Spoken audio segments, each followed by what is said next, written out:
برادری دیگری پرسیدن آبی بحر شور است، آیا با آبی بحر طهارت کردن جایز است یا خیر؟ برادری محترم، همین سوال شما را صحابه کرام از رسول الله صلی الله علیه وسلم پرسیدن. ما در بحر میریم، سفر میکنیم، آیا امکان داره که از آب بحر وضو بگیریم، طهارت کنیم؟ رسول الله صلی الله علیه وسلم فرمودن هو الطهور ماؤه الحل میتته.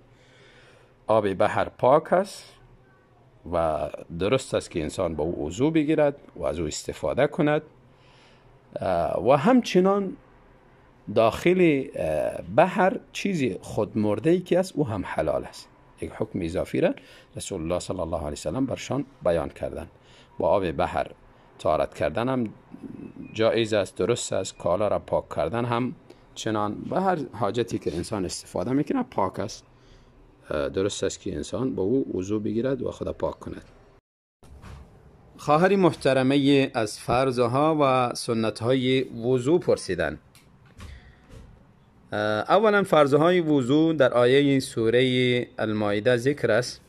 یا ایها الذین آمنوا اذا قمتم الى الصلاة فاغسلوا وجوهكم وایدیکم الى المرافق وامسحوا برؤوسكم وارجلكم الى الكعبین. در آیت 4 فرض وضو اتفاقی ذکر است که همه علما به اتفاق دارند. از جمله شستن رو و شستن دست تا آرنج و همچنان مسح سر و شستن پاها، و این فرایض اتفاقی است. و بعضی علما ترتیب را هم در شستن اعضا فرض می‌دانند و بعضیا پی در پی شستن همچنان، و این مسائل اختلافی است، لکن اتفاقی 4 فرض است. و اما سنت های وضو از جمله مسواک زدن قبل از اینکه انسان وضو میگیره، مسواک بزند و دستهای خود شستن تا بند دست و مزمزه و استنشاق همچنان بعضیا واجب دانستن و بعضیا سنت میدانن، و خلال کردن ریش و همچنان انگشتان و آب در بینی با دست راست بردن و با دست چپ کشیدن، و همچنان اسباغ در وضو، یعنی وضو کامل گرفتن و متأکد شدن از اندام وضو که کدام نقصی نبوده باشه، و بعد از وضو خواندن دعای وضو هم از جمله سنت های وضو است. باز هم خواهر محترمه از فرائض و سنت های نماز پرسیدن.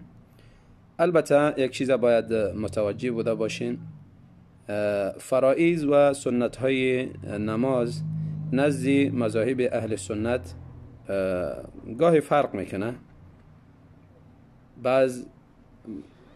غالبا فرق نمیکنه، لکن در بعضی چیزها فرق میکنه. بعضی چیزها را بعضیا فرض میدانن و بعضیا سنت میدانن، بعضیا واجب میدانن.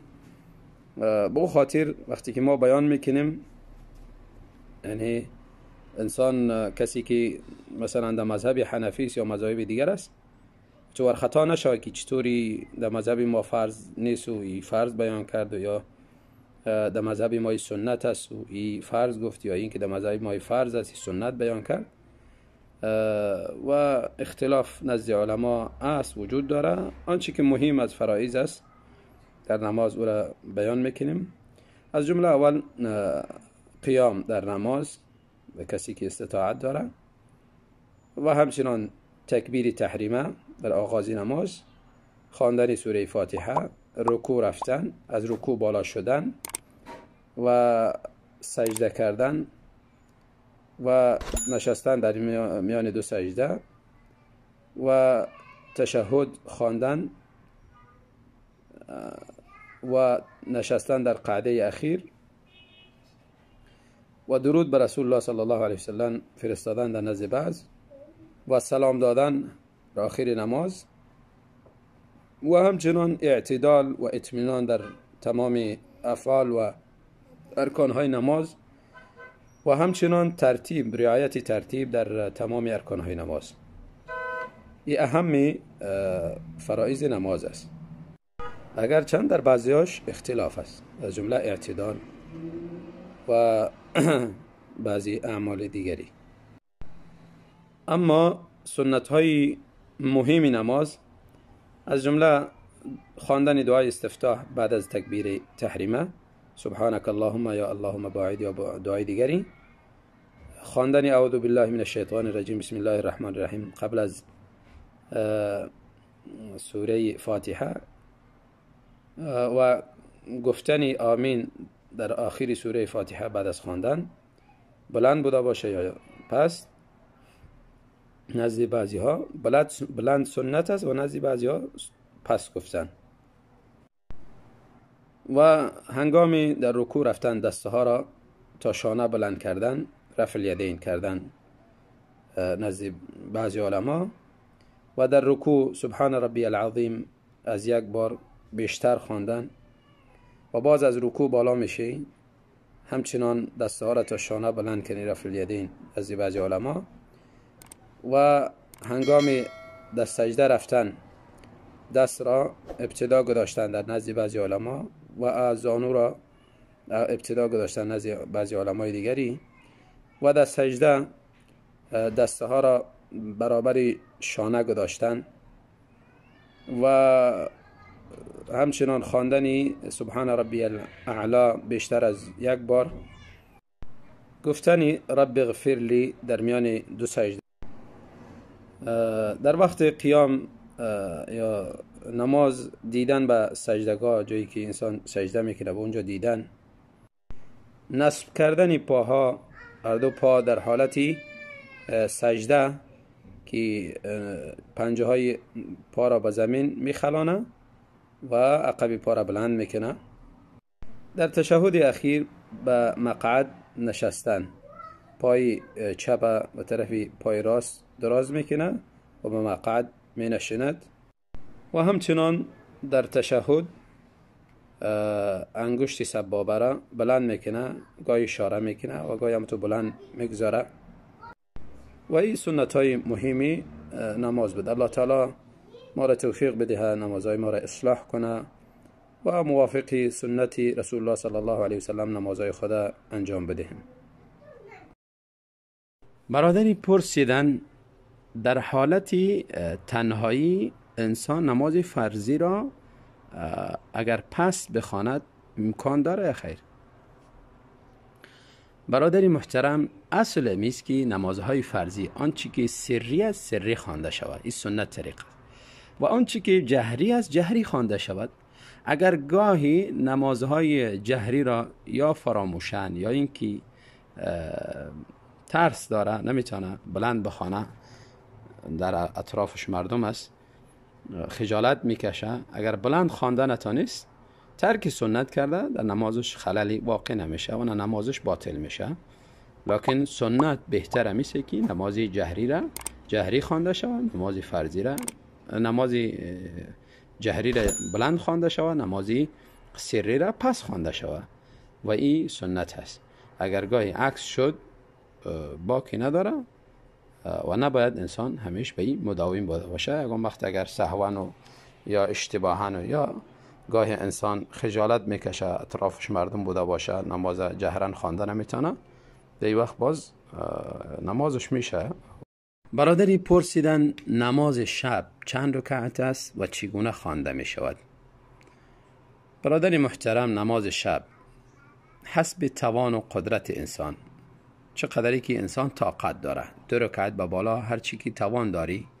اما اولا و بهتر است که به سنت رسول الله صلی الله علیه وسلم عمل شود. قسمی که حضرت عایشه فرمودن رسول الله صلی الله علیه وسلم در رمضان و غیر رمضان از 11 رکعت بالا نمیخواندن نماز شب را. 11 رکعت، 8 رکعت نماز نفلی شب و 3 رکعت هم وتر. و این طریقه خواندنش 2 رکعت انسان میخوانه، نیت میکنه نماز نفلی را به دلش و 2 رکعت خوانده سلام میدهد و این بهتر است. رسول الله صلی الله علیه وسلم فرمود صلات اللیل مثنا مثنا، نماز شب 2 رکعت خوانده میشه اگر گاهی هم 4 رکعت میخوانه، حدیث دیگری رسول الله صلی الله علیه وسلم حضرت عایشه فرمودند که 4 رکعت بر یک سلام خواندن و بسیار طولانی و بسیار زیبا. اگر 4 رکعت هم در یک سلام گاهی میخواند هم جایز است. برادری پرسیدن شخصی نام خود را محمد میگذارد، آیا در وقت صدا کردن این شخص بر رسول الله صلی الله علیه وسلم درود فرستاده شود؟ وقتی که او را شخصی محمد صدا میزند، شخصی دیگری اللهم صل علی محمد بگوید، آیا این درست است؟ برادر محترم، شخصی نام خود محمد میگذاره یا این که به نام یکی از انبیا نامگذاری میشه شخصی، این به این معنا نیست که پیامبر جور شده و این حکم و خصایص پیامبر بالای از این اجرا میشه و این خصوصیت بر از این داده میشه. این به این معنا نیست. هرگز تو نمیشه که وقتی که شخصی را محمد نام داره صدا میزنی و درود بر رسول الله صلی الله علیه وسلم بفرستی. یک نوع التباس بالای مردم، اشتباه بالای مردم میاره. درود در وقتی نام رسول الله صلی الله علیه وسلم از شخصا نام رسول الله را گرفته میشه، محمد صلی الله علیه وسلم، و هدف خود ذات رسول الله صلی الله علیه وسلم، دو وقت درود بر رسول الله صلی الله علیه وسلم فرستاده میشه. اما هر شخصی که محمد نام داشت وقتی صدا کردن از او درود بر رسول الله صلی الله علیه وسلم فرستاده نمیشه، تا اینکه التباس شوه که یعنی هر شخصی که محمد نام داشت دیگه گویا اینکه با او درود فرستاده شود، یا اینکه بر رسول الله صلی الله علیه وسلم درود فرستاده شود، التباس به این شود که شخص حکم یا صفاتی و ویژگی های رسول الله صلی الله علیه وسلم را گرفته باشد. پس انسان از این اجتناب کنه. این شخصی محمد نام داره، ابراهیم نام داره، موسی نام داره، دیگر به نام دیگر پیامبران در وقتی نام گرفتن از اونها نه سلام به اونها میفرسته نه درود به اونها میفرسته.